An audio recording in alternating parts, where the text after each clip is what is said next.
Do you ever wish you could just turn back time?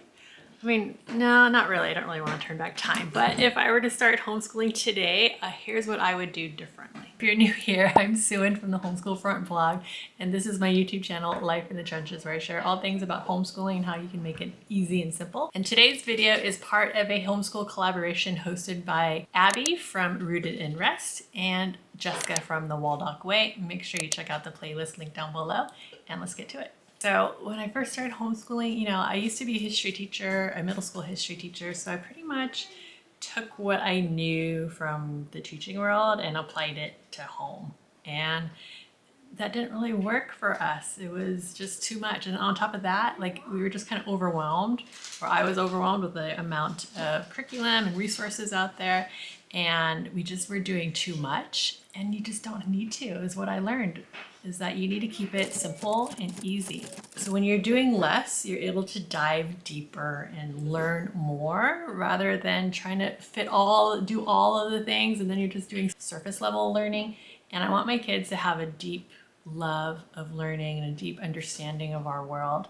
And I know we're not going to be covering all of the topics because there's just so many out there, but the few that we do cover, they'll, have a deep understanding of it. And, everything is kind of relative in some ways. So you can apply your deep learning, your deep understanding of one topic to something else.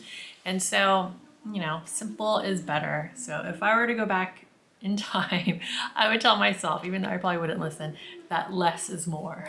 Like I mentioned earlier, it was kind of overwhelming with the amount of resources and tools that are out there for homeschoolers and educators.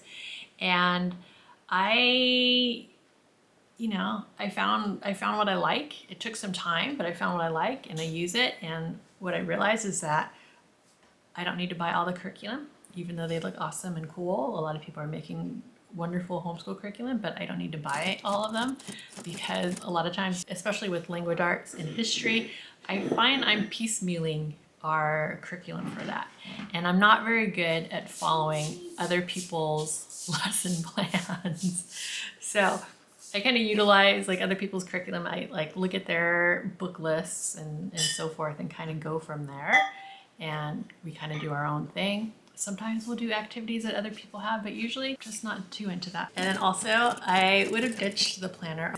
Planners, they stress me out, those empty spaces, or when I plan something out and then we don't do it, that stresses me out. And so I would have ditched the planner a long time ago, and I would have used what I currently use, which is a notebook and backwards planning, where I just write down what we did, and that's my planning for the day. So, you just have to get out there and find what works for your family. It's just trial and error, to be honest. Me finding my method and my way of homeschooling was just trial and error. It was just trying everything out and seeing what works and getting rid of what doesn't work. So we were kind of we're being scientists, and we're testing things out. And if it didn't work, that was okay. So another thing I would have included in our homeschool is plenty of time for breaks for myself, breaks for my kids, not try to power through everything. I feel in the beginning, it was kind of it was a fight. We have to get through this curriculum, or we have to, finish this lesson that we had planned, and etc. And what I learned is that we don't have to. You don't have to. Taking the breaks, making time for myself. Before in the morning, I would just get up and just start going right away. And I realized I need time for myself. So now I start our mornings off slowly. I read, I let my kids do their own thing in the morning. And then we get to homeschooling maybe at 10, 11, sometimes 12 or later. It just depends on the day. Taking care of myself and taking breaks and just making it sustainable. And I think that's something, whenever you're doing something new, you're kind of gung-ho and you go all in and you just want to do everything, and then you burn out, right? And that's not the way to homeschool long-term. And we plan to homeschool long-term. I mean, my kids, when they become teenagers and they want to go into the public school system, then that's fine. I'm cool with that. But in the meantime, we are homeschooling. I want to make it sustainable. I want it to really relax into it. home is the part of homeschooling, is home is the focus, home is the first word. And that's just what I want to focus on, is home. Home is the most important thing. My relationship with my kids and my relationship with myself and my kids' relationship with themselves is more important than the schooling. Because that you can get anytime. You know, you can cram all that information in your head, you can learn it later in life, but yeah. So we just focus on the relationships.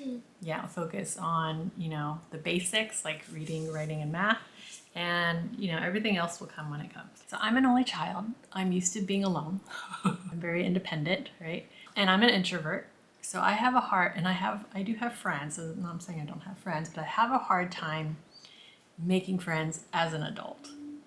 And I think a lot of people have a hard time making friends as an adult. It's not as easy as when you were younger. And then you add kids to the mix and you gotta make sure your kids kind of mesh too as well. When it comes to homeschool community and support, I think it's really important to have a community or a group that you can rely on in some way. And it took us time to get that. We didn't have that right away. Like I did have friends that homeschooled their kids, but all their kids were much older. They were teenagers or already adults.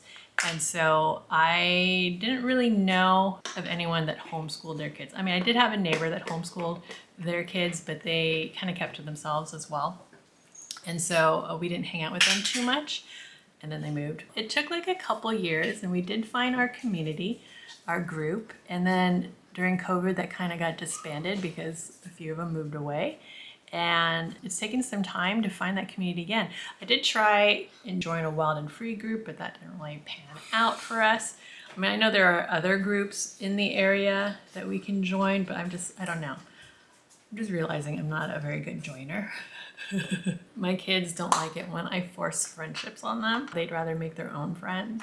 I have my little group now. I'm kind of trying to get into another group because my kids, my younger kids do an enrichment class a few towns away, and a lot of the moms that drive from far away stay at the enrichment center. Trying to warm up to them. Takes me a while to warm up to people, but you know, eventually I'll get there. You know, you need that community so you're not alone, for one.